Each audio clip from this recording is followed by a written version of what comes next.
दोस्तों सुप्रभात में अब वक्त है आज के समाचार पत्रों की सुर्खियां जानने का। तो आइए चलते हैं न्यूज डेस्क पर।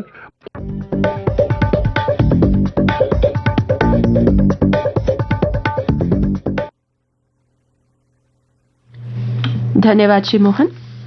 समाचार पत्रों की सुर्खियों से पहले आपको बता दें, सुबह 11 बजे देश के माननीय प्रधानमंत्री श्री नरेंद्र मोदी जी देश विदेश की जनता से साझा करेंगे अपने मन की बात कार्यक्रम मन की बात द्वारा, जिसे आकाशवाणी दिल्ली से रिले किया जाएगा।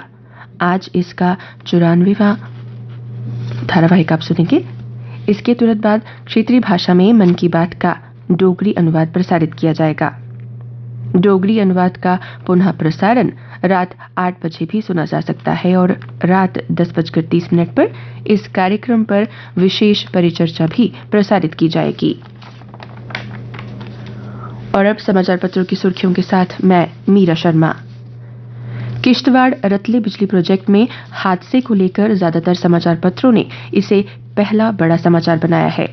पत्र लिखते हैं, रतले बिजली प्रोजेक्ट में भूस्खलन लैंडस्लाइड से एक पुलिसकर्मी और एक इंजीनियर समेत 4 लोगों की मौत हो गई। किश्तवाड़ में मलबे की चपेट में आए जेसीबी ड्राइवर को बचाने गई टीम पर आ गिरी चट्टानें। कई समाचार पत्रों में प्रथम पृष्ठ पर प्रमुखता से छपा समाचार, बैक टू विलेज अभियान की उच्च स्तरीय बैठक की समीक्षा करते हुए उपराज्यपाल मनोज सिन्हा ने कहा कि राज्य में शांति स्थापना केवल सुरक्षा बलों की ही नहीं बल्कि प्रत्येक हितधारक की जिम्मेदारी है। जन भागीदारी, सत्य विकास और जन जागरूकता का पर्व बताया। उन्होंने बैक टू विलेज अभियान के तहत सरकार घर तक पहुंचकर लोगों की समस्याओं का पर्व बताया। 19 साल पुराने नादिमर्ग नरसंहार केस में चलेगा ट्रायल, कहा जेएनके और लद्दाख हाईकोर्ट ने अपने पहले फैसले को पलटते हुए ट्रायल की मंजूरी दे दी है। 2003 में लश्कर-ए-तैयबा के आतंकियों ने शोपियां में 24 कश्मीरी पंडितों की एक साथ हत्या कर दी थी। अभियोग ने 7 लोगों को बनाया था आरोपी। इस समाचार को सभी प्रकाशित समाचार पत्रों ने प्रमुखता से छापा है। अमृत 2 के तहत 1665 करोड़ रुपए मंजूर किए गए हैं। केंद्रीय आवास एवं शहरी मामलों के मंत्रालय ने अपनी 5वीं एपेक्स समिति की बैठक में अटल शहरी परिवर्तन मिशन यानी अमृत 2 के तहत जम्मू कश्मीर के 78 अर्बन लोकल बॉडीज के लिए 1665 करोड़ रुपए मंजूर किए हैं। शहरी इलाकों में 24 घंटे गुणवत्तापूर्ण पानी की सप्लाई देना, घरों में पानी के कनेक्शन दिए जाएंगे। इस समाचार को भी पत्रों ने प्रमुखता से छापा है। कई पत्रों में प्रमुखता से छपा समाचार, दिल्ली में यूनाइटेड नेशंस सिक्योरिटी काउंसिल की आतंकवाद रोधी समिति की बैठक को संबोधित करते हुए विदेश मंत्री एस जयशंकर ने आतंकवाद को मानवता के लिए गंभीर खतरा बताया। समिति ने आतंकी गतिविधियों को कतई बर्दाश्त नहीं करने की सदस्य देशों से अपील की है और आतंकवाद से प्रबल तरीके से निपटने का संकल्प लिया। कई पत्रों में प्रमुखता से छपा समाचार, Indian Space Research Organisation ISRO की एक और कामयाबी। सबसे भारी रॉकेट इंजन C220 4 टन श्रेणी के सैटेलाइट ले जाने में सक्षम रॉकेट का सफल परीक्षण किया। दुनिया में $15 अरब का है इंटरनेशनल सैटेलाइट लॉन्चिंग बाजार। यह बाजार 6 साल में 2 गुना हो जाएगा।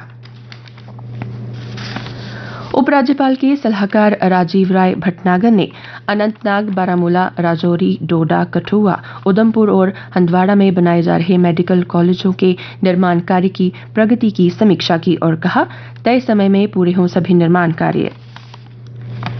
देश विरोधी गतिविधियों ने सरकार व खुफिया एजेंसियों की चिंता बढ़ाई। लगातार सीमा पार से आ रहे हैं हथियार, कनाडा और पाकिस्तान से रची जा रही है साजिश। पूर्व डीजीपी पंजाब चंद्रशेखर ने कहा कि इस खेल के पीछे कौन है, इसकी जांच होनी चाहिए। जम्मू डिवीजन में न्यू इंडस्ट्रियल पॉलिसी के तहत जमीन अलॉट करने का काम तेजी से चल रहा है। संभाग में 11 नई इंडस्ट्रियल यूनिट के तहत 6,248 करोड़ रुपए के निवेश प्रस्तावों के लिए जमीन की अलॉटमेंट को मंजूरी दी गई है। जम्मू शहर के कुछ इलाकों में पीने के पानी की किल्लत को देखते हुए नगर निगम के मेयर ने कहा कि शहर में अब जरूरतमंद लोगों को ही मिलेगी पानी के टैंकर की सुविधा। वार्ड पार्षद की अनुमति लेना जरूरी होगा।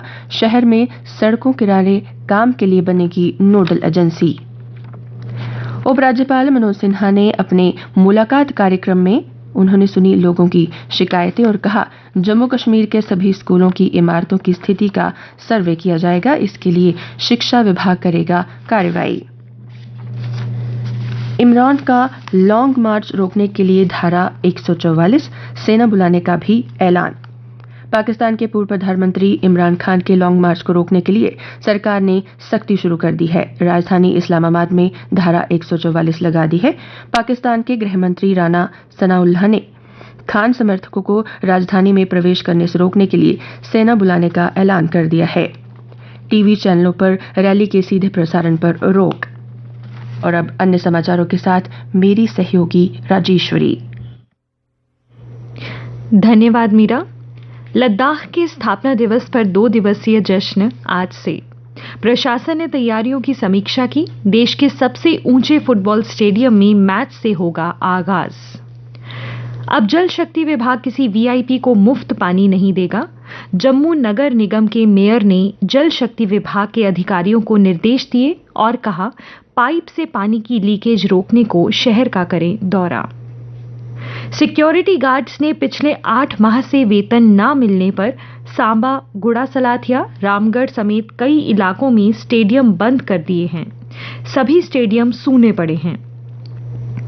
छठ पर्व से जुड़ा समाचार। सूर्य उपासना के महापर्व छठ के दूसरे दिन जम्मू शहर और आसपास के इलाकों में आस्था और उत्साह के साथ धूमधाम से खरना पूजन किया गया। बाजारों में जमकर हुई खरीदारी। गवर्नमेंट मेडिकल कॉलेज जम्मू के रेडियोलॉजी डिपार्टमेंट में एमआरआई जांच के लिए लंबा इंतजार करना पड़ रहा है। मरीज हो रहे परेशान। 1 महीने से 1.5 महीने तक इंतजार करना पड़ता है। और अब खेल समाचार। दक्षिण अफ्रीका से आज रफ्तार की जंग। जीत से होगा अंतिम 4 का दावा मजबूत।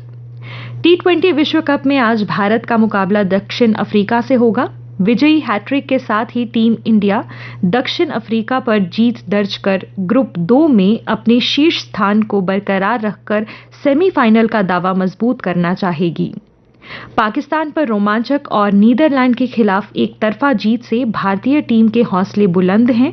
आज भारत और दक्षिण अफ्रीका में रफ्तार की जंग होने वाली है। फ्रेंच ओपन से जुड़ी खबर। सात्विक चिराग की जोड़ी साल के दूसरे खिताब की दहलीज पर।